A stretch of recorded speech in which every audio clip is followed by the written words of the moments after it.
My definition of the Indian home buyer is that there was this persona who used to be mute, tongueless, speechless, and was like a punching bag of builders. And whenever they wanted to eke out money out of him, he was like an ATM machine. They used to put in a cart and send letters and notices and get the money out. Delayed possession of houses has resulted in consumers asking for refund from developers. A section of aggrieved home buyers want their houses. Courts are ordering for refunds, but the developers say they do not have money for refund or to complete their stalled projects. The buyers got an order, but the money is not there in the system yet.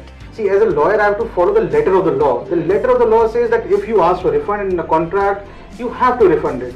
Now, these are cash-rich companies. They have taken 90-95% of your money unless you do forensic audit, or RERA conducts a forensic audit of every builder company which is there today.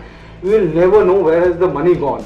And if the RERA authorities or any police authority or SFIO in that mean finds that money has been siphoned, they should find out a way and mechanism to bring it back. Despite buyers depositing 90% of their flat's price, the projects are completed only 30 to 40%. The money needs to be tracked through forensic audit and brought into the system to complete the projects. Buyers complain that the promoters of real estate companies on one hand tell courts that they can't complete the project due to lack of funds, while on the other hand, they form new companies and launch new projects. One question that strikes my mind every time is that when we talk about builders not having money in the system, how is it that the same builders who are struggling in NCLAT and NCDRs in Supreme Court are launching new projects? They are getting the support. Are they not defaulting with the banks? If not, why? They have money. Forensic audit looks for ways to find solution for sourcing funds to complete the projects, not just developers. These audits should also bring into their ambit lenders and other involved entities. He's not delivered. There has to be a forensic audit to know how many companies he has floated, how many he is still floating, and which are the new projects that he's launching. And as a way forward, I would suggest forensic audit of project approvals by banks must be taken into account.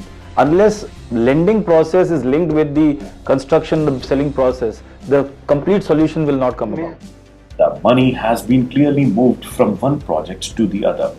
But is this not a failure of government machineries and banks as well? Or is this just a siphoning of money by builders?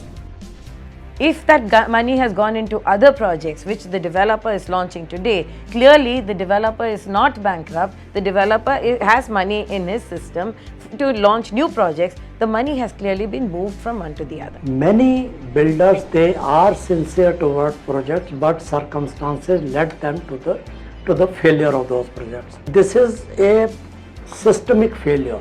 Local authorities, they failed miserably in overseeing the projects. Large number of builders, they willfully diverted money to different other projects, or they siphoned out the money for some other purposes.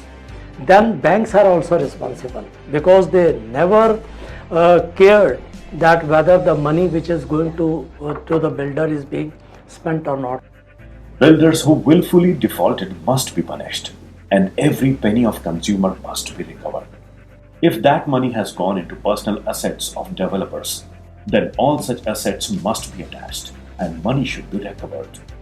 Government should bring all these stakeholders on the table. We are not saying that builders are only cheaters, right? They might have their problems. Please solve it. Probably they have a land parcel which they want to sell. If all this money can come into the project, probably the project will start and we'll get our houses. There are developers who willfully defaulted, and there are some who are bearing the brunt of situations like slowdown, policy changes, NGT issues, and other factors.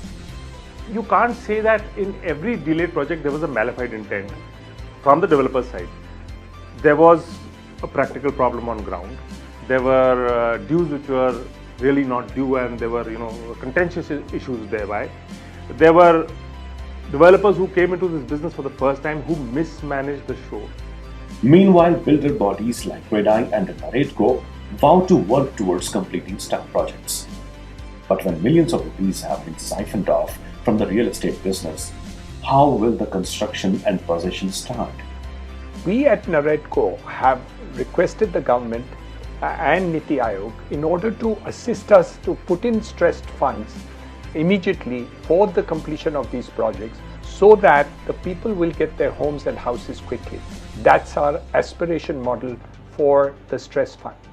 Consumer wants accountability for every rupee he has spent to buy his property. Authorities have started plugging the loopholes and are ensuring that the future is bright. Builder bodies want the industry to return to healthier times and are looking for stress funds. But where has consumers' money gone is a question we feel can be answered through forensic audits. But will it ever come back to the consumer or the real estate industry? Please subscribe to Magic Bricks on YouTube and click the bell icon to get new videos.